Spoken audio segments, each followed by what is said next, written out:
গাজায় যুদ্ধবিরতি নিয়ে মিশরে দ্বিতীয় দিনের পরোক্ষ আলোচনায় ইসরায়েলের কাছে যুদ্ধ বন্ধের নিশ্চয়তা চেয়েছেন হামাস কর্মকর্তারা। সেই সাথে উপত্যকা থেকে ইসরায়েলি সেনার সম্পূর্ণ প্রত্যাহার দাবি করেছে তারা। এ বিষয়ে আলোচনা করতে আমাদের সাথে যোগ দিচ্ছেন শাহজালাল বিজ্ঞান ও প্রযুক্তি বিশ্ববিদ্যালয়ের রাজনৈতিক বিজ্ঞান বিভাগের অধ্যাপক ডক্টর মোহাম্মদ নজরুল ইসলাম। আপনাকে স্বাগত জানাচ্ছি সংবাদে। এবং শুরুতেই যে বিষয়টি বলতে চাই, আমরা জানি যে ফ্লোটিলার ত্রাণবাহী নতুন যে নৌবহর সেটাও আটক করেছে ইসরায়েল, এবং এই নৌবহরে থাকা বাংলাদেশি আলোকচিত্রী শহীদুল আলম সহ কিন্তু অন্যান্য যে মানবাধিকার কর্মীরা রয়েছেন তাদেরকেও গ্রেপ্তার করে ইসরায়েলে নেওয়া হচ্ছে। পুরো বিষয়টিকে কিভাবে দেখছেন? আজকে আমরা এই খবর পেলাম যে ফ্লোটিলার কয়েকটি জাহাজ আটক করেছে এবং একটি জাহাজের মধ্যে, জাহাজটির নাম কনসাইন্স, সেই জাহাজে আমাদের বাংলাদেশের যিনি আলোকচিত্রী আছেন, ফটোগ্রাফার জনাব শহীদুল আলম, তাকে অ্যারেস্ট করা হয়েছে এবং তার সাথে তার সহকর্মী যারা ছিলেন তাদেরকে অ্যারেস্ট করা হয়েছে। এবং শহীদুল আলম সাহেব তিনি ধৃত হওয়ার আগে একটা ভিডিও করেছেন এবং সেই ভিডিওটি আমরা দেখেছি। তো এখন বিষয়টা হচ্ছে যে তারা তো একটা আন্দোলনের মধ্যে আছেন এবং তাদেরকে এই অ্যারেস্ট করাটা এটা আনএক্সপেক্টেড ছিল না। ইসরায়েল এটা করবে কারণ ইসরায়েল একটা বর্বর অকুপায়ার একটা ফোর্স, তারা একটা দখলদার বাহিনী, তারা গাজায় গণহত্যা চালাচ্ছে, মানবতা বিরোধী অপরাধ করে চলছে। এবং এই মানবতা বিরোধী অপরাধ এবং এই গণহত্যার বিরুদ্ধে এই ফ্লোটিলার যে মুভমেন্ট, এটা একটা ইতিহাসে একটা স্মরণীয় হয়ে থাকবে। এখন কোশ্চেন হচ্ছে এইটা এইটা কি করতে পারবে, কতটা করতে পারবে। এখন ইসরায়েলকে থামানোর জন্য যে সামরিক পদক্ষেপ দরকার ছিল, বিশেষ করে যারা মানবাধিকারের রক্ষক বলে পরিচিত অথবা ডিফেন্ডার বলে পরিচিত, আন্তর্জাতিক সম্প্রদায়, জাতিসংঘ সহ যে ইন্টারন্যাশনাল অর্গানাইজেশন গুলি আছে, তারা তো আসলে ফেল করছে। তো কাজে এখন এই নন স্টেট অ্যাক্টরস, আমি বলবো যে সিভিল সোসাইটি তারা উদ্যোগ নিয়েছেন, এতে করে অ্যাটলিস্ট একটা বিষয় ক্লিয়ার হবে, সেটা হচ্ছে যে বিশ্ব জনমত তাদের পক্ষে আছে এবং তারা এই যুদ্ধবাজ নেতানিয়াহু এবং ইসরায়েলের যে মানবতা বিরোধী অপরাধ এবং গণহত্যা, এটাকে তারা সমর্থন করছে না, তার বিরুদ্ধে তারা অবস্থান নিয়েছে।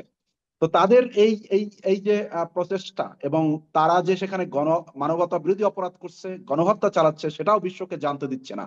কোন সাংবাদিককে সেখানে অ্যালাউ করছে না, তারা তথ্য অবরোধ দিয়েছে এবং একটি সেখানে বিষয় যদি যুক্ত ফিলিস্তিনি করি যে যারা হামাস ইয়ারা রয়েছেন, হামাস নেতারা যারা কর্মকর্তারা যারা রয়েছেন তারা কিন্তু দাবি করেছেন যে ইসরায়েলি সেনাদের সম্পূর্ণ প্রত্যাহার, কিন্তু ট্রাম্পের প্রস্তাবে কিন্তু ধাপে ধাপে ইসরায়েলি সেনা প্রত্যাহারের কথা বলা হলেও নির্দিষ্ট কোনো সময়সীমার কথা বলা হয়নি। তো সেই ক্ষেত্রে আসলে ট্রাম্পের শান্তি প্রস্তাবের বিষয়গুলোকে কিভাবে দেখছেন? না, এটা তো খুব ভালোভাবে দেখা যাচ্ছে না, ইতিবাচক ভাবে দেখতে পাচ্ছি না। এই কারণে, কারণ যুক্তরাষ্ট্রের অবস্থানটা তো একটা এক ধরনের দ্বিমুখী নীতি এবং আচরণের বহিঃপ্রকাশ মনে হচ্ছে।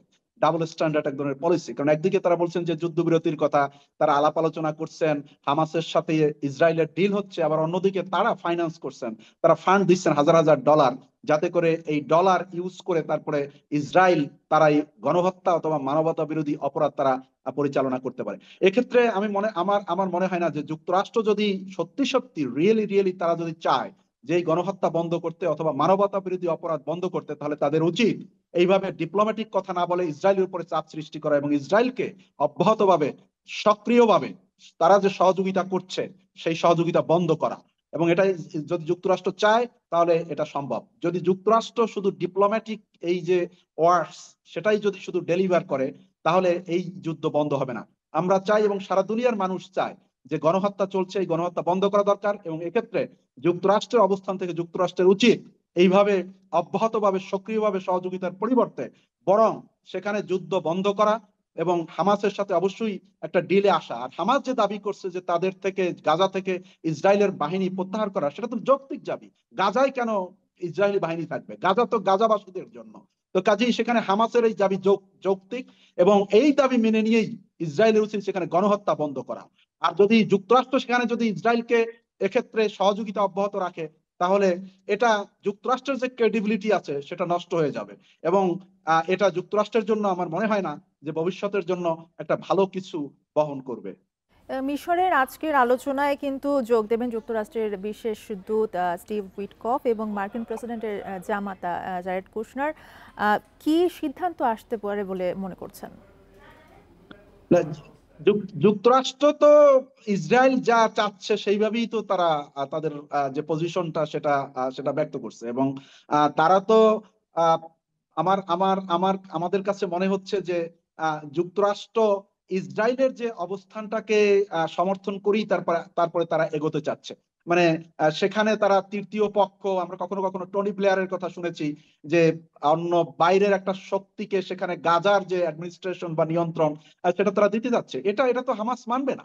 তো কাজেই সেক্ষেত্রে যদি গাজা থেকে ইসরায়েলি ফোর্স যদি প্রত্যাহার করা না হয় এবং গাজার যে নিয়ন্ত্রণ সেটা গাজাবাসীদের হাতে হস্তান্তর করা না হয়, তাহলে এটা আমার মনে হয় না যে হামাস এটা মানবে, এবং এটা মানার কোনো যৌক্তিক কারণ নাই। অতএব যেটা রিয়েল পলিটিক, বাস্তব যে পলিসি বা নীতি গ্রহণ করা দরকার, সেই দিকে অগ্রসর হওয়া উচিত বলে আমি মনে করি। এর বাইরে কোনো কিছু বাইর থেকে চাপিয়ে দিলে সেটা কোনো ফলপ্রসূ হবে বলে আমার মনে হয় না।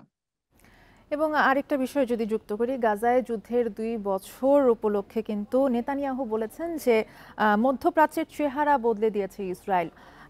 এই বিষয়টা নিয়ে কি বলবেন? না, চেহারা তো বদলে দিয়েছি। এখন চেহারা বদলে দিয়ে কি রকমের চেহারা তৈরি করছে সেটা হলো গুরুত্বপূর্ণ। আপনি একজন মানুষকে আপনি তাকে পিটিয়ে মেরে জখম করতে পারেন, তার চেহারা পরিবর্তন হয়ে যায়, বদলে যায়। আপনি তাকে হত্যা করতে পারেন, তার চেহারা বদলে যায়। তো কাজেই নেতানিয়াহু এবং ইসরায়েল মধ্যপ্রাচ্যের চেহারা তো বদলে দিয়েছে, এই অর্থে যে সেখানে যুদ্ধ অপরাধ করেছে, গণহত্যা করেছে, সেখানকার নারী পুরুষ শিশু, সেখানকার হসপিটাল, সেখানকার স্কুল কলেজ বিশ্ববিদ্যালয় সেগুলিকে ধ্বংস করে দিয়েছে। তো কাজেই এই রকমের ধ্বংস করে, এরকমের মানুষ হত্যা করে, এরকমের গণহত্যা করে তারপরে তো সেখানকার ল্যান্ডস্কেপ, সেখানকার তো পরিবর্তন করে দিয়েছে, বদলে দিয়েছে। কাজে এই বদলানোটা তো ভালো কিছু না, এই বদলানোটা হচ্ছে মানবতা বিরোধী অপরাধ তারা করেছে। কাজেই এই অর্থে যদি হয় তাহলে সেটাকে আমি সাপোর্ট করি। কিন্তু তারা যদি মনে করে যে মধ্যপ্রাচ্যে তারা ভালো কিছু করেছে, তারা ভালো কিছু করে নাই। তারা গণহত্যা করেছে, মানবতা বিরোধী অপরাধ করেছে, এবং এর দায় ইসরায়েলকে নিতে হবে, এর দায় নেতানিয়াহুকে নিতে হবে। জি, আপনাকে অসংখ্য ধন্যবাদ আমাদের সাথে যুক্ত হওয়ার জন্য।